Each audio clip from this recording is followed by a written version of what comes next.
Hey everyone, welcome back to Corporate Decoder, the place where we take those corporate filings that would otherwise bore you to tears and turn them into something you might actually understand.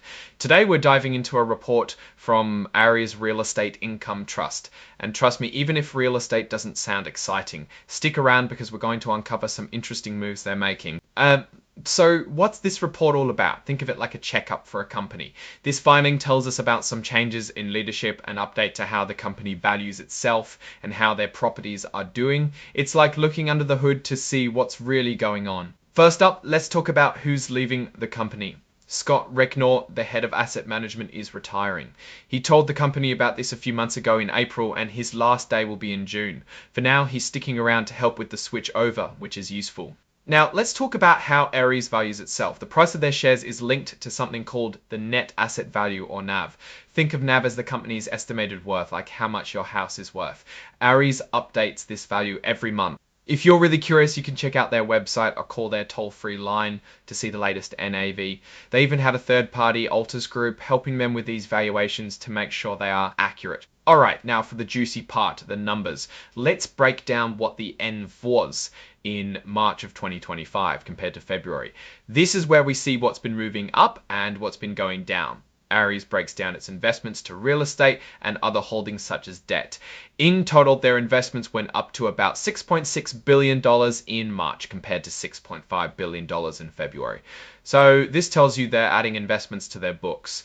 Looking at the different types of properties, we see that residential properties were valued at roughly $235 billion in March, a small jump from $234 billion in February. Their industrial properties also went up in value from $2 billion to $2.5 million.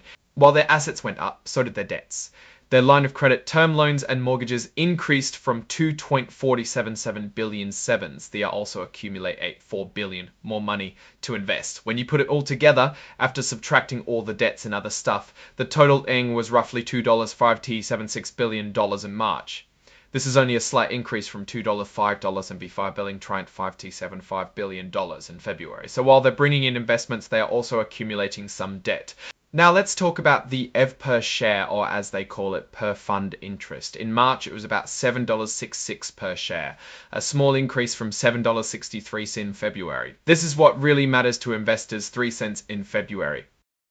This is what really matters to investors. One important thing to keep in mind, Ares estimates they might have to pay out around $67.6 million in distribution fees in the future. However, this number is not included in the MV calculation, so the real value could be a little bit lower if you factor those in. How do they actually determine the values of the real properties?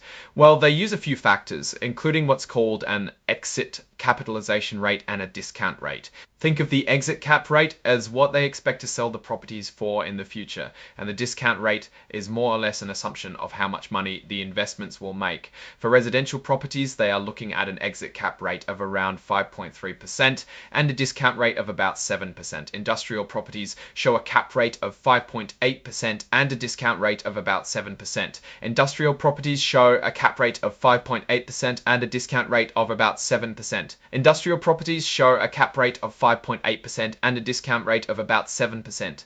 Industrial properties show a cap rate of 5.8% and a discount rate of about 7%. Industrial properties show a cap rate of 5.8% and a discount rate of about 7%.